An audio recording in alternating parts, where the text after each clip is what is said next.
టీడీపీలకు చెందిన పలువురు ముఖ్య నేతలు వైఎస్ఆర్సీపీలో చేరారు.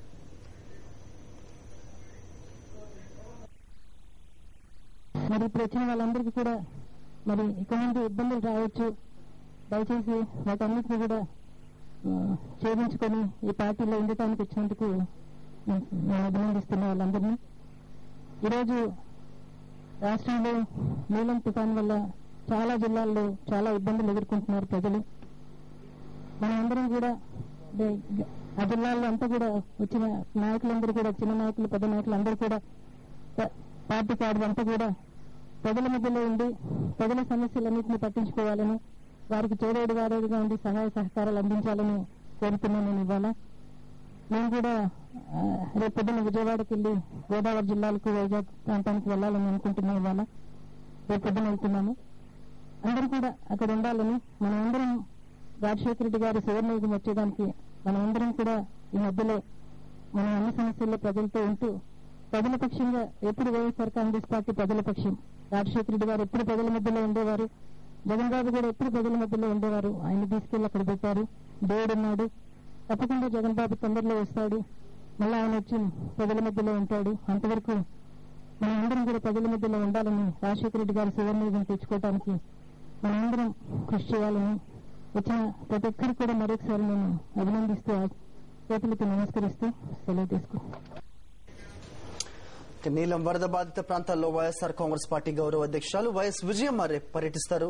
కృష్ణా, ఉభయ గోదావరి జిల్లాల్లో ఆమె పర్యటిస్తారు. దీనికి సంబంధించి మరిన్ని అప్డేట్స్ మా కరెస్పాండెంట్ చంద్రకాంత్ అడిగి తెలుసుకుందాం.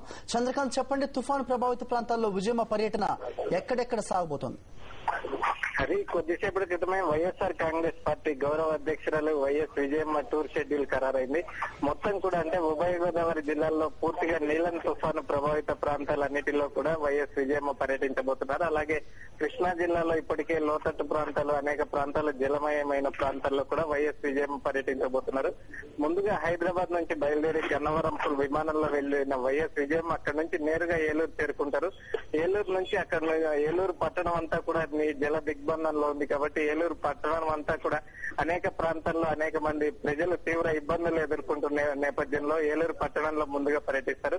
అక్కడ నుంచి సమీపంలో ఉన్న ప్రాంతాలు, ఆ గ్రామాలు, అక్కడ నుంచి అలాగే నెక్స్ట్ తూర్పు గోదావరి జిల్లాలోకి వెళ్లి అక్కడ నుంచి అక్కడ అన్ని ప్రాంతాలు పరిశీలించిన తర్వాత కృష్ణా జిల్లాలో ప్రాంతాలని కూడా పర్యటించబోతున్నారు. మొత్తం దీనికి సంబంధించి కొద్దిసేపటి క్రితమే అంటే పూర్తిగా రూట్ మ్యాప్ అయితే విలేజ్ టు విలేజ్ ఇంకా ఫైనల్ కాలేదు, కానీ సూచాయిగా మాత్రం ఈ రెండు జిల్లాలు, మొత్తం 3 జిల్లాలు, కృష్ణా జిల్లాతో కలిపి 3 జిల్లాల్లో వైఎస్ విజయమ్మ పర్యటించబోతున్నట్లు కొద్దిసేపటి క్రితమే ప్రకటించడం జరిగింది. అలాగే పార్టీకి సంబంధించిన పశ్చిమ గోదావరి జిల్లాకు సంబంధించిన ముఖ్య నేతలు పార్టీలో చేరికల సమావేశంలో కూడా వైఎస్ విజయం మీదే విజ్ఞప్తి చేయడం జరిగింది. పార్టీకి సంబంధించి ఎలాంటి ఆర్భాటాలు చేయకుండా పార్టీ శ్రేణులు, కార్యకర్తలు, నాయకులంతా కూడా ఈ సహాయక చర్యల్లో పాల్గొనాలని చెప్పి అందరికీ విజ్ఞప్తి చేయడం జరిగింది. ఇక ఎలాంటి అట్టహాసాలు కూడా చేయొద్దు, అందరం కూడా సహాయక చర్యల్లో పాల్గొన్నామని చెప్పి పార్టీ శ్రేణులకు పిలుపునిచ్చారు.